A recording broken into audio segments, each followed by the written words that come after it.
Hello' students, লৈ আহিছোঁ তিনিটা দৰকাৰী ষ্টৰী লৈ। আচলতে ষ্টৰী ৰাইটিং লিখিবলৈ হ'লে ভালদৰে আউটলাইনটো 2-3বাৰ পঢ়ি লৈ বুজি ল'ব লাগে যে ষ্টৰীটো কিহৰ ওপৰত দিছে। ষ্টৰীটোৰ ভিতৰ চৰাত সোমাব লাগে আৰু বুজি লৈ আউটলাইনৰ ওপৰত নিৰ্ভৰ কৰি নিজে লিখিব লাগে। আউটলাইনটো পঢ়ি লৈ ষ্টৰীটোৰ এটা ভাল টাইটেল আৰু শেষত মৰেলটো মেনশ্যন কৰিব লাগে। ষ্টৰী ৰাইটিঙত ডাইৰেক্ট কমন দিয়াটো সম্ভৱ নহয়, তথাপি কমন ষ্টৰীৰ ভিতৰত এইবাৰ এই তিনিটা ষ্টৰী তোমালোকে ভালদৰে চাই যাবা। এই তিনিটা ষ্টৰী মষ্ট ইম্পৰ্টেণ্ট হয়। প্ৰথমটো ষ্টৰী চোৱা। প্ৰথমটো ষ্টৰীৰ আউটলাইনটো ভালদৰে তোমালোকে চাই লোৱা। মই তোমালোকক দেখাই দিছোঁ। এই আউটলাইনটো 2017 চনত 2017 আহিছিলে। আকৌ এই ষ্টৰীটো অৰ হিচাপে তোমালোকক দিব পাৰে। অৰ বুলি দিছোঁ যে তোমাৰ আউটলাইন এটা আকৌ পিডিকাৰ হিট এণ্ড অল্ড মেন। তো এনেকুৱা ধৰণে তোমালোকক দিছিলে 2019 আৰু 22 চনত। তো গতিকে এই ষ্টৰীটো খুব ইম্পৰ্টেণ্ট। এনচাৰ এটাই হ'ব।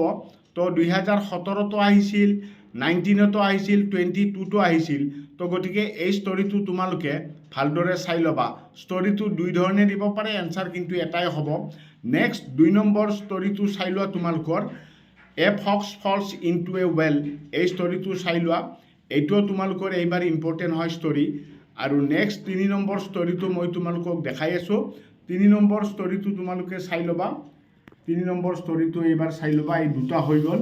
3 নম্বৰ ষ্টৰীটো ইতিমধ্যে মই এটা ভিডিঅ' দিছিলোঁ, সেই ভিডিঅ'ত আপলোড কৰা আছে। তথাপিতো ষ্টৰী তিনিটা মই একেলগে দি দিলোঁ তোমালোকক।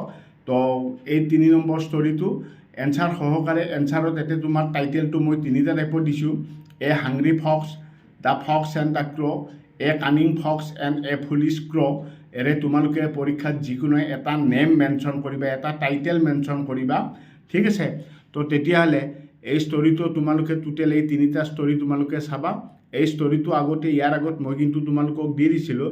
তো তথাপিতো আজি ষ্টৰী ৰাইটিঙৰ লগত একেলগে তিনতো মই সোমাই দি দিলোঁ। ইয়াৰ দৰকাৰ হ'লে মই তোমালোকক ডেছক্ৰিপশ্যনত ইয়াৰ PDF লিংকটো মই দি দিম। তোমালোকে ভালদৰে চাবা। এই তিনিটা ষ্টৰী অলপ তোমালোকে ভালদৰে চাই যাবা। ঠিক আছে? আজিলৈ আৰু বিশেষ নাই, ইমানতে সামৰণি মাৰিলোঁ। ধন্যবাদ।